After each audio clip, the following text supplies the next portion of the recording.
ధన్యవాదాలు సార్. గంగర్ మోహన్ తన కథా సంపుట్లో ఉపయోగించేటువంటి భాష, యాస, ఆ సోయగాని మీ నోటి ద్వారా మీ డిక్షన్ అద్భుతమైనటువంటి రచన ప్రాంతం యొక్క భాష, ఆ డిక్షన్ని నాకు తెలిసి ఇలెంతుల గారు పలికినట్టుగా ఆ ప్రాంతం వాళ్ళు కూడా పలకలేము. అదొక జీవ భాష అని ఆ గ్రామీణ ప్రాంతాల వాళ్ళతో మాట్లాడుతుంటే అదొక కొత్త పుస్తకం చదివినట్టుగా ఉంటుందని చెప్పినట్టు మీకు ధన్యవాదాలు తెలియజేసుకుంటూ క్షమించారు సార్. ఈ సభలో అందరికంటే గౌరవనీయులు పెద్దలు, గాడిచర్ల ఫౌండేషన్ అధ్యక్షులైనటువంటి, నడిచే గ్రంథాలయమని మేమందరూ భావిస్తున్నటువంటి చంద్రశేఖర్ కల్పర గారు ఈ శుభాకాంక్షలు మోహన్ తెలియజేయవలసిందిగా మిమ్మల్ని సగౌరవంగా వినమ్రంగా ఆహ్వానిస్తున్నాను.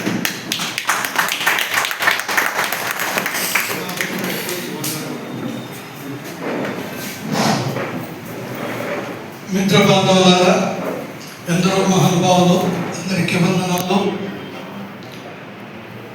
ఆకలిగా ఉన్న బ్రాహ్మణ్ణి నిద్రపోయిన పులిని లేపకూడదంట. అందరికీ భోజనం ఏర్పాట్లు లేవు ఇక్కడ. ఎవరి జాగ్రత్తలో వాళ్ళు ఉంటారు. ఈ కుర్చీలు ఖాళీ అవుతున్నాయి. నేను కొత్తగా వస్తానని చెప్పలేదు. మీటింగ్కి వస్తాను, కొంచెం జ్ఞాపకం చేయమన్నాను అంతే. శ్రోతగా వీక్షకుడిగా వస్తాను అన్నాను. ఏదో మాట్లాడమన్నారు, మైక్ ఇచ్చారు. కల్కూర గారికి మైక్ ఇస్తే వెనక ఉండే క్యాలెండర్లో చూడాల్సి వస్తుంది. చేతులు ఉండే వాచ్ సమయం సాలదు ప్రతీతి ఉంది. అలా కాకుండా నాకు కూడా ఆకలి అవుతుంది కాబట్టి నేను ఈ పుస్తకం చదవలేదు. వేరే కొన్ని ఒక 2-3 విషయాలు, చాలా విషయాలు నాకు జ్ఞాపకం వచ్చినాయి. ఇక్కడ అందరి మాటలు విన్నప్పుడు చాలా విషయాలు జ్ఞాపకం వచ్చాయి. ఇవన్నీ చెప్పడానికి ఇప్పుడు సమయం లేదు. ఈరోజు పత్రికలో మీరు చూసి ఉంటారు, సుప్రీంకోర్టు న్యాయమూర్తి ఉజ్వల్ భూయాన్ ఉన్నత న్యాయస్థానాల న్యాయమూర్తుల నియామకం పారదర్శకంగా జరగడం లేదు.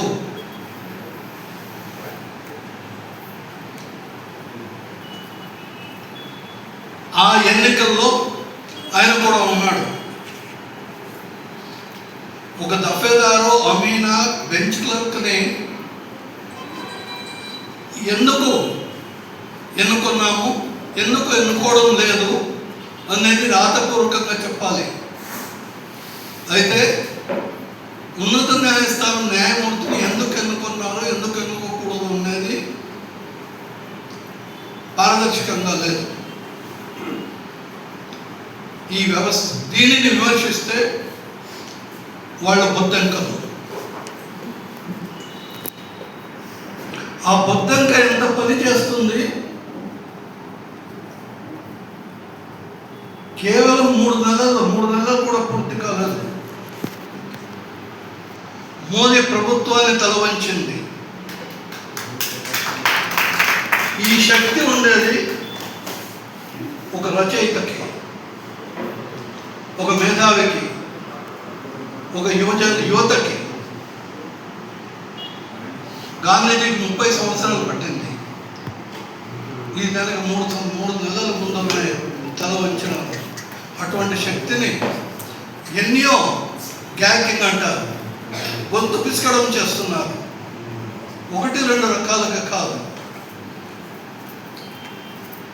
స్వాతంత్రోద్యమంలో పత్రికాకర్తలకు ఉన్న స్వాతంత్రం ఈరోజు లేదు.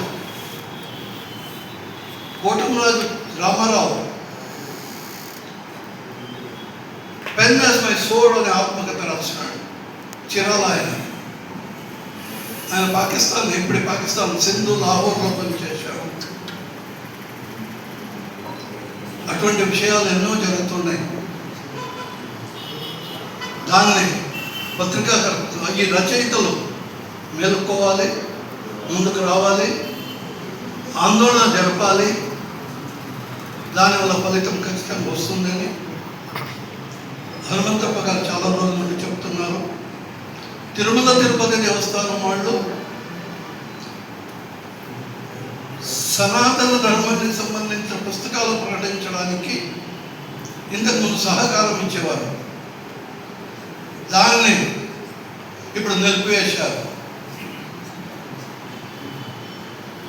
బుక్ పోస్టులు తీసేశారు. మాసపత్రికలు సరసమైన ధరల్లో పంపించడం కోసం కన్సెషన్ తీసేశారు. ఇటువంటివన్నీ కొన్ని ఆందోళనలు జరగాలి. మీరు సంబంధించిన వ్యక్తి ఎవరో చెప్పండి. ఆయన మన సాహితీ సదస్సుకు ఒక సమావేశానికి పిలిచి ఆ విషయాన్ని ఆయనకి నచ్చ చెప్తాం. ఒక సమావేశం ఏర్పాటు చేస్తాం. ఆ విషయాన్ని కూడా మాట్లాడుకుంటాం. ఒక 2-3 విషయాలు ఇక్కడ వచ్చింది. చెప్పులు కుట్టేవాడు సంగతి చెప్పారు. అప్పుడు నాకు దారాబేంద్ర జ్ఞాపకం వచ్చాడు.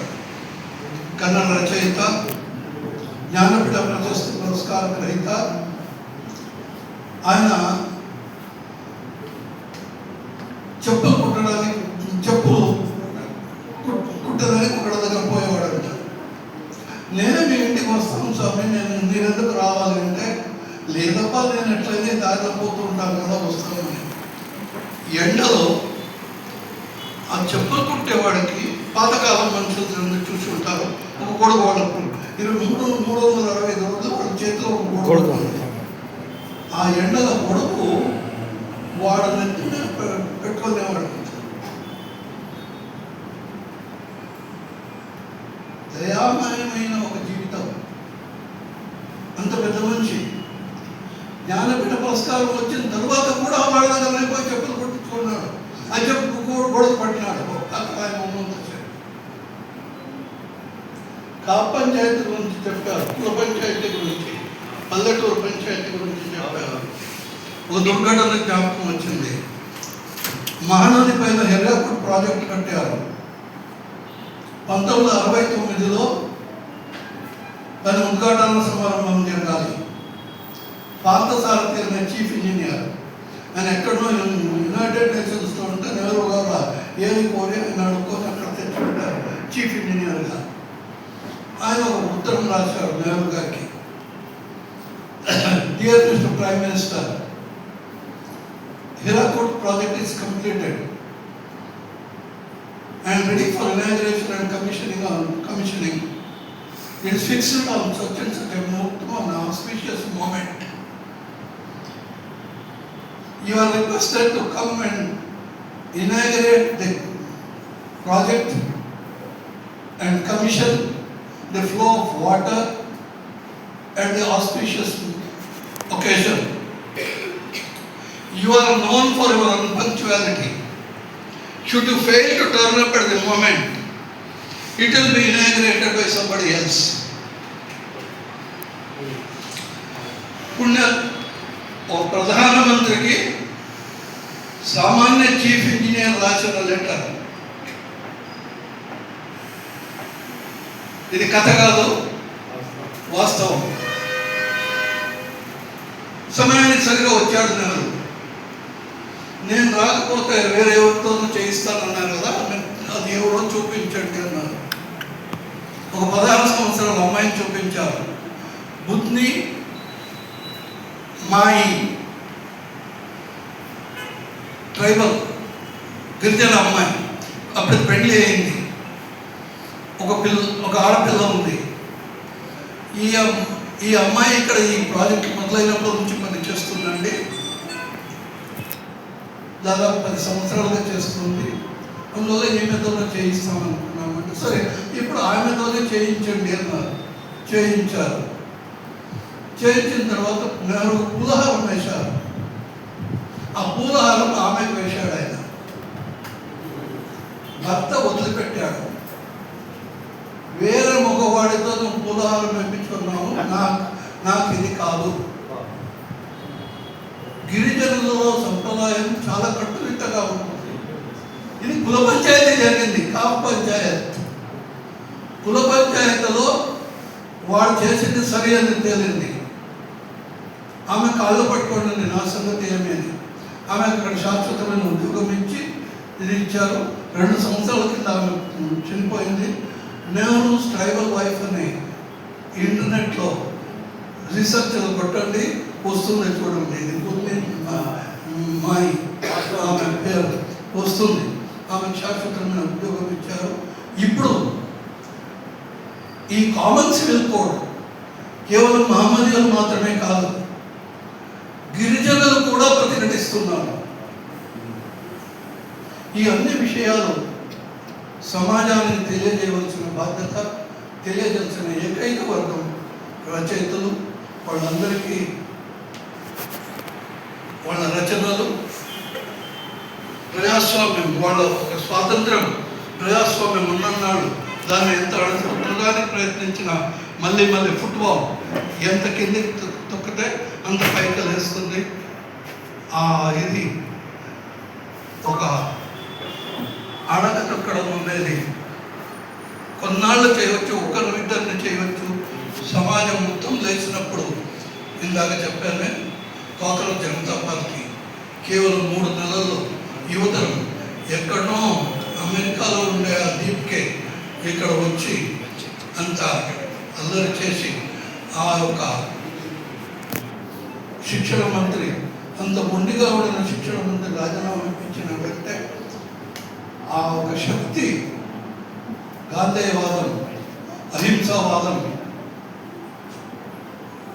ప్రశాంతంగా ప్రతిఘటన శక్తి ఈ జాతిలో ఉంది.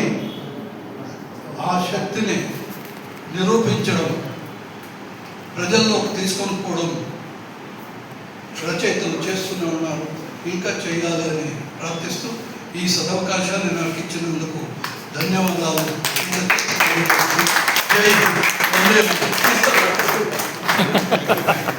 ధన్యవాదాలు చంద్రశేఖర్ కల్కరే గారికి. గాంధీవాది, ప్రజాస్వామ్యమైన అచంచలమైనటువంటి విశ్వాసమైనటువంటి గొప్ప వ్యక్తులలో మేము ఆదర్శంగా తీసుకుంటాం. కథా రచయితలకు సూచన చేస్తారు. ధన్యవాదాలు తెలియజేసుకుంటూ చివరిగా కథా రచయిత